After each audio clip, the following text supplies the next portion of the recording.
What's up, lads? How's it going? And welcome to episode number 1 of my Road to Inform Eto'o. This is going to be a trading series which is going to kind of run alongside the sort of Road to Glory Eto'o. So what the plan in this series is to try and trade up from no coins to about 150,000, give or take. That's how much it costs. You might rise or fall time we do this sort of series. And here it is. There's my bronze pack. I actually get a right midfield from Eto'o's team in the 4-4-2, which was quite a nice, well, quite an unusual player to get, I suppose, but I suppose that's the way it goes. Yeah, guys, what I'm doing here is I send all my bronzes to the trade pile, list them up for 200 coins, and yeah, I'll kind of talk about this series a bit. Like, what I'm going to be doing is I'm going to try and do a different trading method each episode, because when I watch some trading series, all people do is either trade silver players or the trade informs, and they just go, I bought him for like 200, sold him for 400, and it's kind of, you don't really sort of learn anything. You just sort of watch him or whoever it is buy a player for 200 and sell him for 300, say, and it's kind of like you don't really learn anything, and it's kind of, I don't really see the point of it, to be honest. So what I'm going to be doing is each episode we're going to do a different technique, and we're going to see how useful the technique is. And yeah, this is me here. I traded over 2,900 coins from my other account. It's meant to be 3,000, but I accidentally clicked one less, but it doesn't really matter. And yeah, and I go out with them coins. In this episode, what I'm going to be doing is I'm going to be bidding on Premiership players, which is kind of like the 300 Premiership trick. You've probably all seen it before, but you know, it's quite a good method to use at the start of the when you've got little coins. You can build up quite fast, and you can make about 200 coins ish on a card without tax, depending on who you get, of course. And this is, when you're doing it, I would kind of recommend just bidding on 4-back formations, like if you're going to do it yourself. But you know, as I've got little coins, I just bidded on pretty much every player that I could see, regardless of the sort of formation or position. But what you want to look out for as well is obviously high pace and sort of high stats generally. And there's a Michel Vorm. When I recorded this, it was just after the 99 Messi and the 100k packs, and obviously people have been buying loads of packs, and there was one for 150 coins, but obviously I couldn't afford him, which was slightly disappointing, but that's the way it goes. And yeah, if I actually had more coins at this point, I would have made an absolute bomb. So that's what you want to look out for as well.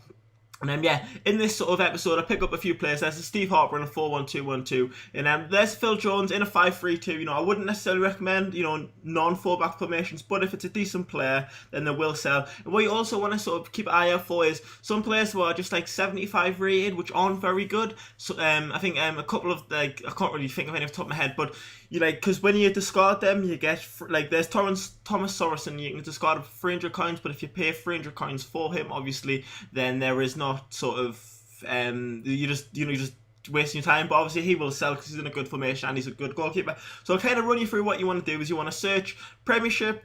And then you want to search. You can put a set formation if you want. If you want to make sort of maximum coins, you know, 4-4-2, 4-1-2-1-2. And then you put max price 300. Then you bid on the those cards, and you'll see which ones you win. You'll not win them all, guys, but you will win. But to be honest, I think you'll win by 80 to 90%. You know, give or take. Obviously, some you'll not win because someone else will see it and they might win that specific card.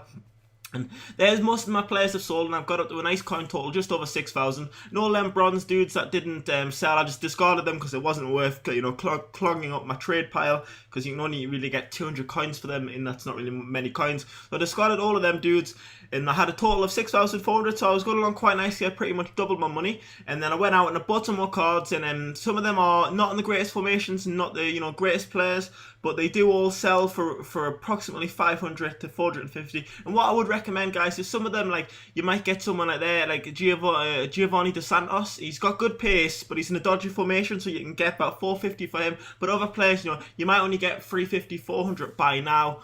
But it just depends. Some of them. So what I would recommend, guys, if you get, say, like a Paul Schorner, who's not the greatest player, he's got low pace.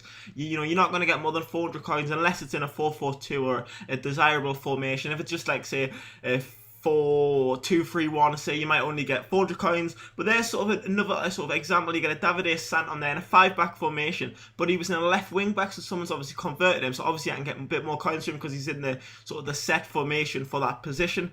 And yeah, so what you want to do, guys, when you win the cards, list them up for approximately 400 to 500 by now, depending on who it is. You know, you might get someone, so you might get like a Michael Owen in a 4-1-2-1-2, and you would be looking to get 600-700 coins. And obviously, the longer you list them up for, say if you get like some really good 4-4-2 or 4-1-2-1-2 players, you can list them up overnight, and you can get 600 to 700 if they're decent players in the right formations, and and they're good cards. And there's some of the players that I listed them all up. And guys, if you got any questions about this method, leave it in the comments. I hope I've explained it well. I probably haven't. I probably just failed, but yeah. So then I listed them all up. I think I listed them up for a couple of hours. You know, some of them sold first hour. The majority will sell, and what you will find is they'll not sell for the first 50 minutes, and the last 10 minutes they'll go like hot cakes. But yeah, there's the coins, guys. End of the episode, we've got 8,000, and I believe we discarded another player, so we get about 8,586 coins, which is a good total, considering I started the episode with 2,700. So I made a profit in the episode of 5,821. That was a bit of a fail, but yeah, it was, it's a good method, guys. If you got low coins, I'd recommend the method. And you can make profit per card, 100 to 300, depending on the card, obviously, with your tax as well. So guys, this is a good method to use. Hope you enjoyed this video. I will have episode 2 out either Monday or Tuesday. We'll see how it goes. And yeah, guys, hope you enjoyed this video. If you enjoyed the video, leave a like, and I muchly appreciate it. Leave my Twitter in the description. That is everything, guys. So yeah, peace.